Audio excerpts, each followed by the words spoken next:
Coutinho para comemorar o bicampeonato da Europa! Ei, você, lembra desse jogo? Chelsea! Na final da Champions League em 2021, o Manchester City era favorito para levar o título, mas viu o Chelsea ficar com a taça. Mais uma vez, Pep Guardiola não conseguiu ser campeão da Champions com a camisa azul claro. Mesmo com um dos maiores investimentos do mundo, o cara que é considerado um dos melhores treinadores da história não conseguiu vencer o troféu que foi contratado para ganhar. E mais de uma vez falaram de azar, lesões, falta de concentração, mas e se eu te dissesse que isso pode ter a ver com uma praga? O Radar Peleja de hoje conta sobre a treta entre Guardiola e Touré.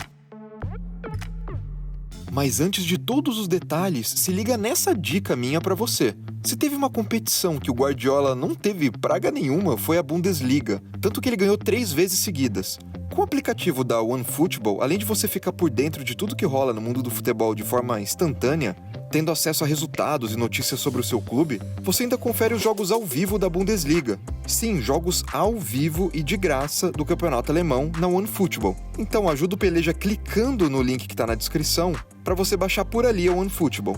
Agora se liga no que aconteceu com Guardiola. Essa história começa ainda no Barcelona. Yaya Touré foi contratado para fazer parte da equipe culé em 2007. O técnico ainda era Frank Rijkaard. Ronaldinho jogava sua última temporada pelo Barça e o Messi estava em ascensão. Touré jogava na equipe titular e era conhecido como um dos melhores meio-campistas do mundo naquela época. Em maio, Rijkaard deixou o clube no fim do contrato e a lenda Pep Guardiola assumiu o controle. Se pro Barça a entrada do espanhol foi só de vitória, com o título da Copa do Rei, La Liga e Liga dos Campeões, pro Touré a temporada 2008-2009 foi desastrosa. Para o seu lugar de volante, Guardiola colocou Sérgio Busquets e até começou a usar Touré como zagueiro. Deixado de lado, ele recebeu uma proposta e foi para o City. O Guardiola, inclusive, não fez questão alguma de mantê-lo, porque queria o argentino Mascherano do Liverpool na equipe, o que só seria possível com a venda do Marfinense. No City, ele conquistou a torcida e viveu sua maior fase como goleador. Era bom na defesa e decisivo no ataque. Fazia a diferença.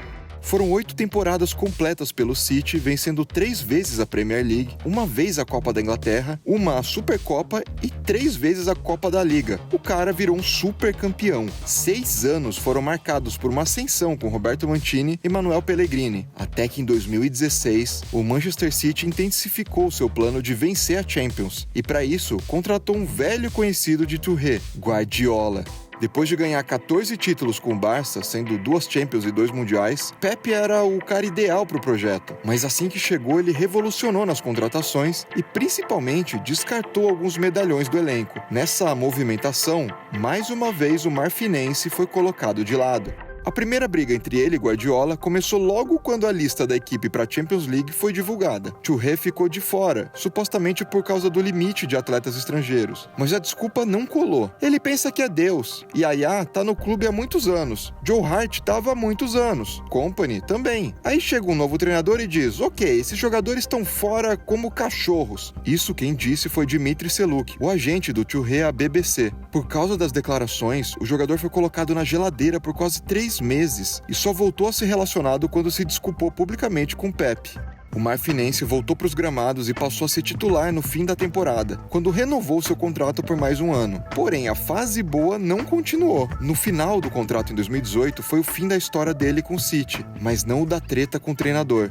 Em entrevista para France Football, ele insinuou que Guardiola era racista e disse que o técnico roubou a sua despedida do clube. Ele finge não ter nenhum problema com os jogadores africanos porque é inteligente demais para ser flagrado. Mas no dia em que ele escalar uma equipe com 5 africanos, não naturalizados, prometo que eu lhe enviarei um bolo, disse o volante para a revista. 2 dias depois, o empresário de Touré voltou a criticar o Pep e, de forma até preconceituosa por associar símbolos importantes da cultura africana a maldições, meio que jogou uma praga pro espanhol. Ele colocou a África toda contra ele. Tenho certeza que muitos xamãs africanos não permitirão que Guardiola ganhe a Champions. Será como uma maldição africana para ele, disse Seluk pro portal russo Sport 24. Desde essa declaração em 2018 até a produção desse episódio, o treinador viu o Manchester City sofrer derrotas dolorosas nas quartas e na final do torneio tão desejado por ele e pelo clube. Querendo colocar um ponto final nessa história, no início de 2021, Churre, que se tornou auxiliar técnico de uma equipe russa, revelou para o jornal Daily Mail que enviou uma carta para o Manchester City em 2020 pedindo desculpa pelas declarações que fez contra o técnico logo depois da sua despedida. Sem resposta do clube e do Guardiola, o ex-jogador disse que nem sabe se a carta chegou nas mãos do espanhol. E você, acredita nessa zica do Guardiola? Se sim, o que acredita que ele tem que fazer para se livrar dela e voltar a vencer a Champions? E você aí do futuro, me diz se o Guardiola já conseguiu finalmente conquistar a orelhuda? Comente, inscreva-se no Peleja e até o próximo Radar.